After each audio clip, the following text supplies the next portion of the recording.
Hello everyone. एक बार फिर से आप सबका आपके अपने ही चैनल में बहुत बहुत स्वागत है। ये स्पॉन्ज मैंने बेक किया है 1 kg केक बनाने के लिए। क्लाइंट ने मेरे साथ में ना कुछ फोटो शेयर की कि उन्हें ना वैसा एक केक बनवाना है और चॉकलेट फ्लेवर में।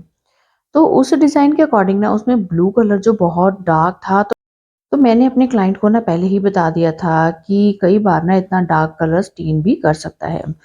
तो फिर उन्होंने कहा कि कोई बात नहीं, आप अपने अकॉर्डिंग कलर एडजस्ट कर दीजिएगा। तो बाकी उनको जो डिज़ाइन था ना वो बनवाना था फॉन्डेंट के साथ में। तो ये जो केक है ना ये मुझे चॉकलेट फ्लेवर में रेडी करना है। इसके लिए मैंने 1 kg केक बनाने के लिए स्पॉन्ज रेडी किया है 300 ग्राम प्रीमिक्स लेकर, और 6 इंच का टिन मैंने यूज़ किया था। अब एक ही 6 इंच के टिन में ही ना मैंने ये सारा बैटर डालकर और स्पॉन्ज बेक कर लिया, और जिसमें से मैंने इजीली 4 लेयर्स कट कर ली। अगर आपके पास थोड़ा हाइट वाला टिन नहीं है तो फिर आप 2 रेगुलर साइज़ के 6 इंच के टिन लेकर उनमें हाफ हाफ बैटर डालकर भी 2 स्पॉन्ज रेडी कर लीजिए, और फिर उनमें से आप टोटल 4 स्लाइसेस कट कर सकती हैं, जैसे कि मैंने एक स्पॉन्ज में से ही कट की हैं। अगर आप मेरी वीडियोस रेगुलर देखती हैं तो आपको आइडिया होगा कि मैं बहुत बार 2 स्पॉन्ज बेक करके भी स्लाइसेस कट करती हूँ। तो इसमें जो फिलिंग करनी थी ना, बस वो मुझे चॉकलेट स्पॉन्ज, उसके ऊपर वेनिला क्रीम, एंड देन मुझे गनाश स्प्रेड करना था लेयर्स में। यही मेरी क्लाइंट की रिक्वायरमेंट थी। और सोकिंग करने के लिए जो मैं सिरप बना रही हूँ उसके बारे में भी मैंने आपसे बहुत सी वीडियोस में डिस्कशन की हुई है। अगर फिर भी आप जानना चाहते हैं कि मैंने ये सोकिंग सिरप कैसे रेडी किया है, तो आप कमेंट में मुझसे ये पूछ सकते हैं।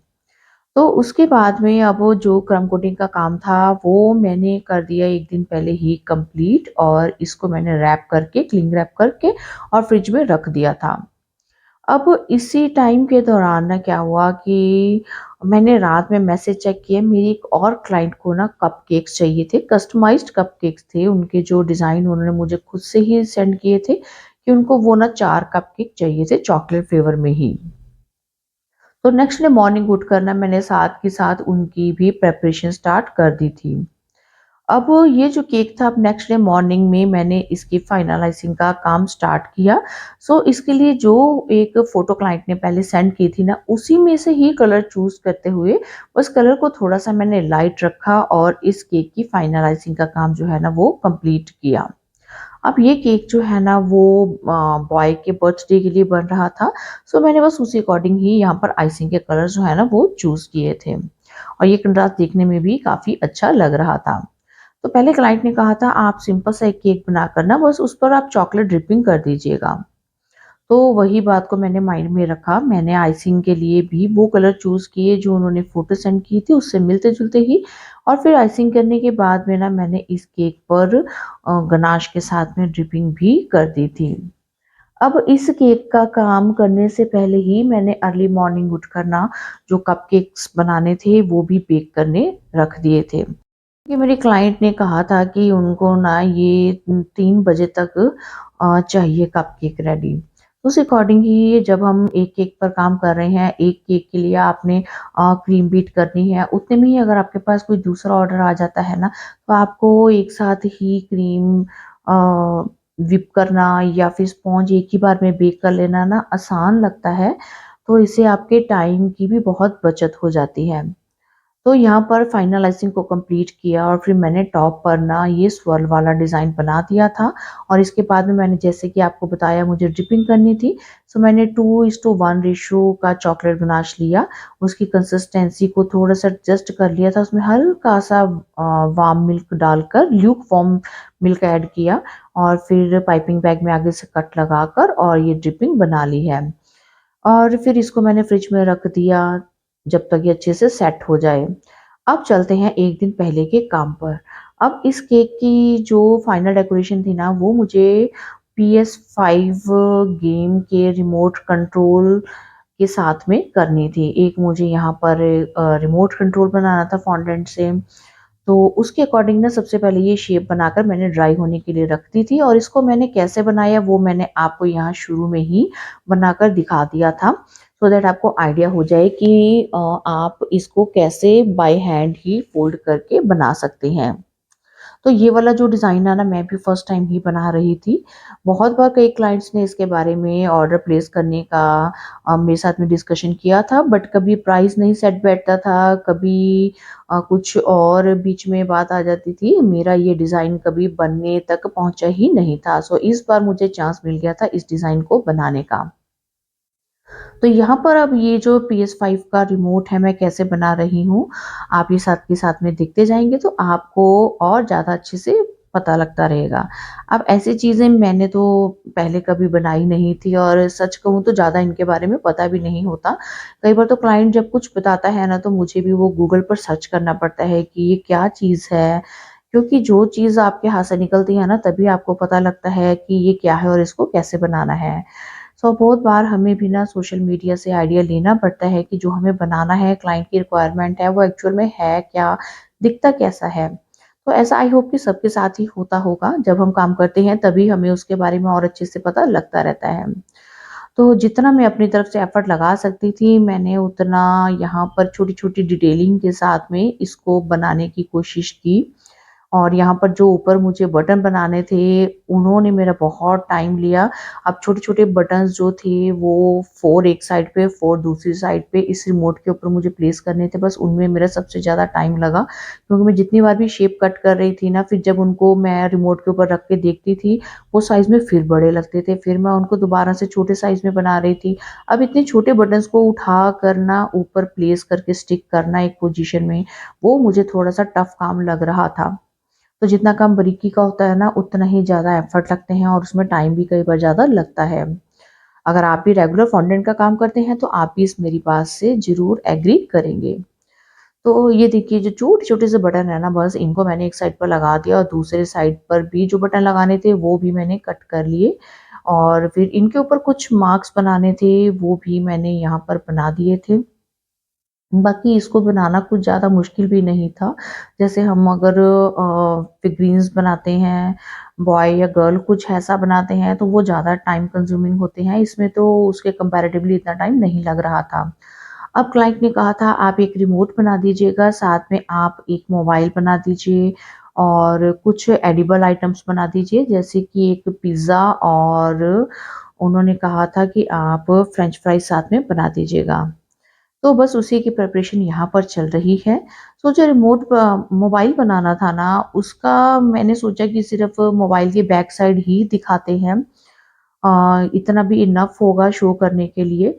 बाकी अगर आपको मोबाइल फ्रंट साइड से बनाना है, तो आप एक प्रिंट आउट निकलवा लीजिए और उसको इस तरीके से ही ब्लैक कलर का फॉन्डेंट मोबाइल की शेप में बना लीजिए। फिर उसके ऊपर आप हल्का-सा पानी लगाकर उसको स्टिक कर देंगे, तब भी वो जो मोबाइल की वो फ्रंट साइड है, वो आपकी बनकर अच्छे से रेडी हो जाएगी। तो यहाँ पर बैक साइड से मैं मोबाइल की जो है वो पूरी स्ट्रक्चर बना रही हूँ। और पहले ये जो मैंने मोबाइल के बैक साइड से कैमराज़ है ना, ये मुझसे बड़े बन गए थे। बच्चों ने देखा तो उन्होंने कहा मम्मा ये जो पीछे कैमरा के लेंसेज़ हैं ना, थोड़े से छोटे होने चाहिए। तो फिर मैंने वहाँ से व्हाइट वाला पार्ट उतारा था और बाद में ना इनको थोड़ा-सा छोटा कर दिया था। क्योंकि आजकल के जो गैजेट्स हैं ना, हमसे ज़्यादा हमारे बच्चों को उनकी ज़्यादा नॉलेज होती है, उनको ज़्यादा पता होता है कि क्या चीज़ कैसी दिखती है। तो यहाँ पर अब मुझे एप्पल कंपनी का ये जो मोबाइल बना रही थी मैं, इसका एक छोटा-सा पीछे लोगो बनाना था। सो मैंने हार्ट शेप का एक प्लंजर सेट से हार्ट शेप कट की और फिर उसको एक साइड से कट करके और उसको एप्पल की शेप में कन्वर्ट करने की कोशिश की। खाने वाला एप्पल नहीं, जो एप्पल कंपनी का लोगो होता है, उस लोगों की बात कर रही हूँ। जोक्स अपार्ट, आई होप कि आप समझ गए हो। तो बस यहाँ पर इसको भी मैंने पीछे लगा दिया है। अब ये सारा काम अगर आप देखिए पहली बार कर रहे हैं, तो ऑब्वियसली इतना अच्छे से कई बार काम नहीं हो पाता है। हमसे भी बहुत सी गड़बड़ हो जाती है। जैसे-जैसे काम करते हैं तभी एक्चुअल में ना काम का पता चलता है। नेक्स्ट टाइम आप जो आपने मिस्टेक की होती है, आप उनको इम्प्रूव कर लेते हैं। अब यहाँ पर उसके बाद में मुझे एक पिज़्ज़ा बनाना था। पिज़्ज़ा और फ्रेंच फ्राइज़ ये मैं आपके साथ में ना एक वीडियो में पहले भी शेयर कर चुकी हूँ। सो अब मैं पहले क्योंकि ये वाला काम कर चुकी थी, सो इस काम में मेरी स्पीड जो है ना वो पूरी 10 ऑन 10 थी। मैंने फटाफट इस काम को कंप्लीट कर लिया था, क्योंकि जब एक काम एक बार आप हाथ से निकाल देते हैं ना, तो उसको दोबारा करने में ना आपको टाइम नहीं लगता है और जल्दी-जल्दी से ना काम बन भी जाता है। अब उसके बाद में यहाँ पर कुछ फ्रेंच फ्राइज़ बनाने थे, सो वो भी बहुत ही ईज़ी काम है। येलो कलर का फॉन्डेंट मैंने बना लिया था और उससे ये पतले-पतले जो फ्रेंच फ्राइज़ हैं, वो बना लिए थे। अब ये सारा जो फॉन्डेंट का काम है ना, 1 दिन पहले ही मैंने कंप्लीट किया था और नेक्स्ट डे इवनिंग तक मुझे इनको केक पर प्लेस करना था, तब तक ये अच्छे से ना ड्राई हो गए थे। अगर आप फिर भी चाहें तो इनको येलो लाइट के नीचे रखकर आप अच्छे से ड्राई कर सकते हैं। अब उसके बाद में जो कपकेक के ऊपर भी ना फॉन्डेंट का काम था, क्लाइंट ने जो फ़ोटो शेयर की थी उसके अकॉर्डिंग मैंने ये फॉन्डेंट कट कर लिया था और इनके ऊपर ना मुझे मैसेज लिखना था और कुछ मैंने छोटे-छोटे हार्ट्स कट किए, एक बटरफ्लाई कट की, ये सब कुछ मैंने प्लंजर सेट की हेल्प से ही किया था। और फिर इनके ऊपर जो मैसेज लिखने थे उसको मैंने ब्लैक जेल कलर के साथ में लिखा था। मुझे ना जेल कलर के साथ में काम करना थोड़ा-सा ईज़ी लगता है। जो एडिबल स्केच पेन्स है ना वो बहुत बार मैं लेके आई, बट वो फिर ड्राई हो जाते थे, तो वो पैसे की वेस्टेज ही मुझे लगती थी। फिर धीरे-धीरे मैंने काम जेल कलर के साथ में करना शुरू किया। तो उसके बाद में ये जो कपकेक है ना, ये मैंने 150 ग्राम प्रीमिक्स लेकर ना 5 कपकेक मेरे बन गए थे। इनको मैंने हाफ फिल किया था और जब आपको ऊपर क्रीम के साथ में आइसिंग करनी है होती है ना, तो बहुत ज़्यादा जो आपके कपकेक्स हैं, वो ऊपर से डोम शेप होने भी नहीं चाहिए, ऊपर से फ्लैट ही होने चाहिए। तो इनमें मैंने एक कैविटी बना ली सभी कपकेक्स में और इसके बीच में गनाश मैंने ऐड कर दिया था और फिर वापस से जो बीच में से पार्ट निकाला था, वो वापस अंदर इसका स्पॉन्ज का डालकर मैंने उसका मुँह बंद कर दिया ऊपर से और फिर थोड़े-थोड़े मैंने होल्स बना लिए फ़ोक की हेल्प से और इसमें ये जो सोकिंग के लिए मैंने सिरप बनाया था, उसी के साथ में थोड़ी-सी मैंने सोकिंग भी कर दी, सो दैट ये कपकेक जो है खाने में ड्राई ना लगे। और फिर उसके बाद में बस मुझे यहाँ पर आइसिंग करनी थी। आइसिंग के लिए मैंने नोज़ल नंबर 2D का यूज़ किया है, क्योंकि जो क्लाइंट ने फ़ोटो शेयर की थी उसमें से सिर्फ़ ऊपर से फॉन्टेंट का ही काम दिख रहा था। अब नीचे वो सारा काम कैसे करना है वो मुझ पर था। बस क्लाइंट ने इतना कहा था कि उनको चॉकलेट वाले कपकेक्स चाहिए। तो उसके बाद में इनका जो वेट है बोर्ड का आप 75 से 80 ग्राम लेस कर दीजिए।